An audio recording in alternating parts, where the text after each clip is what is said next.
அஸ்ஸலாமு அலைக்கும் வரஹ்மத்துல்லாஹி வபரகாத்துஹு. நுணுக்கமான கேள்விகள்.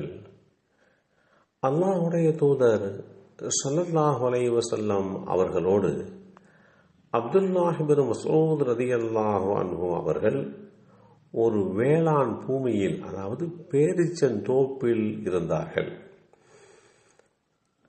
பேரிச்ச மட்டை ஒன்றை கையில் ஊன்றியிருந்த அல்லாஹுடைய தூதர் ஸல்லல்லாஹு அலைஹி வஸல்லம் அவர்கள் அப்போது யூதர்கள் அவ்வழியே வந்தார்கள். அவர்களில் ஒருவர் இன்னொருவரிடம் அல்லாஹுடைய தூதரை சுட்டிக்காட்டி இவரிடம் உயிரை பற்றி கேளுங்கள் என்றார்.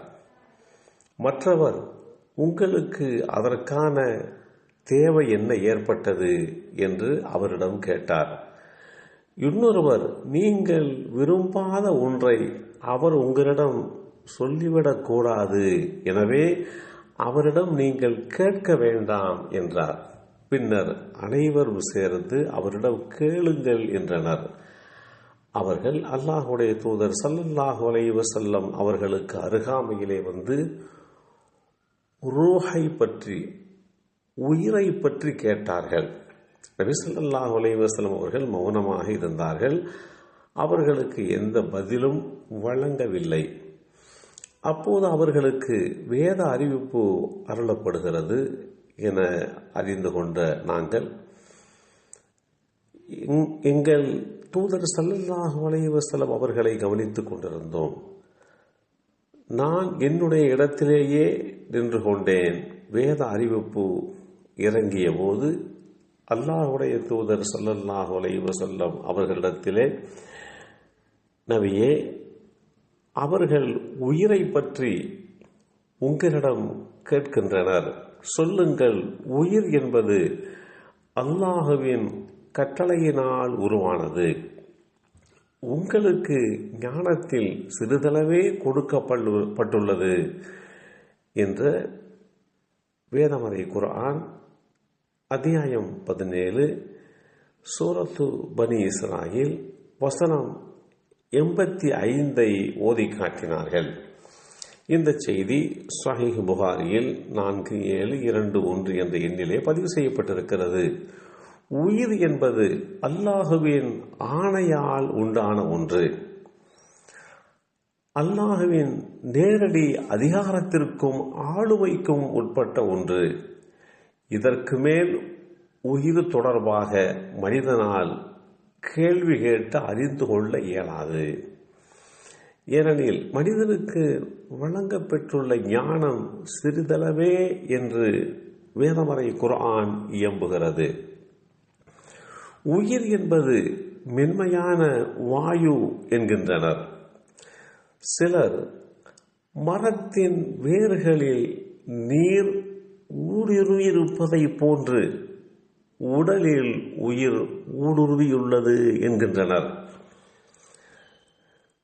இவ்வாறு அன்று முதல் இன்று வரைக்கும் உயிரை பற்றி உண்டான பல்வேறு கருத்துக்கள் சொல்லப்பட்டு வந்தாலும் யாரும் தீர்க்கமானதொரு கருத்தை இதுவரை கூற முடியவில்லை என்பதுதான் நிதர்சனமான உண்மை. ஒவ்வொன்றையும் விளங்குவதற்கும் அதற்குரிய அறிவுத்திறன் முக்கியமாக வேண்டும். துவக்க ஆரம்ப பள்ளிக்கூடத்திலே படிக்கக்கூடிய ஒரு மாணவருக்கு உயர்கல்வி சார்ந்த விஷயங்களை சொல்லிக் கொடுத்தால் எப்படி புரியாதோ அதுபோன்றுதான் நம்முடைய சில கேள்விகளுக்கு பதிலளிக்கப்பட்டால் அது நமக்கு, நம்முடைய அறிவுக்கு விளங்காமல் போகலாம். சில கேள்விகளுக்கு தெரியும் அல்லது தெரியாது என்று உரைப்பதை விட மௌனமாக இருப்பதே அதற்குண்டான பதிலாகும்.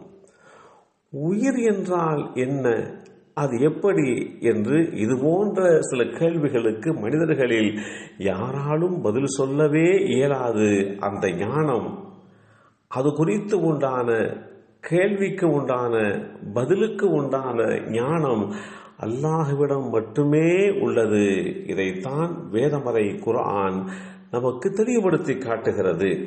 எனவே கேள்வி கேட்கிறேன் என்று அர்த்தமற்ற கேள்விகளை, நம்முடைய அறிவு ஏற்றுக்கொள்ளாத, அறிவால் புரிந்து கொள்ள இயலாத கேள்விகளை கேட்பதிலே இருந்து நாம் நம்மை பாதுகாத்து கொள்ள வேண்டும்.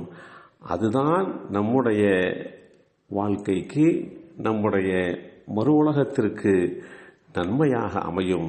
எல்லாம் வல்ல அல்லாஹ் அப்படிப்பட்ட வாய்ப்பை நமக்கும் நம் சந்ததிகளுக்கும் வழங்கி அருள் புரிவானாக. அஸ்ஸலாமு அலைக்கும் வரஹ்மத்துல்லாஹி வபரகாத்துஹு.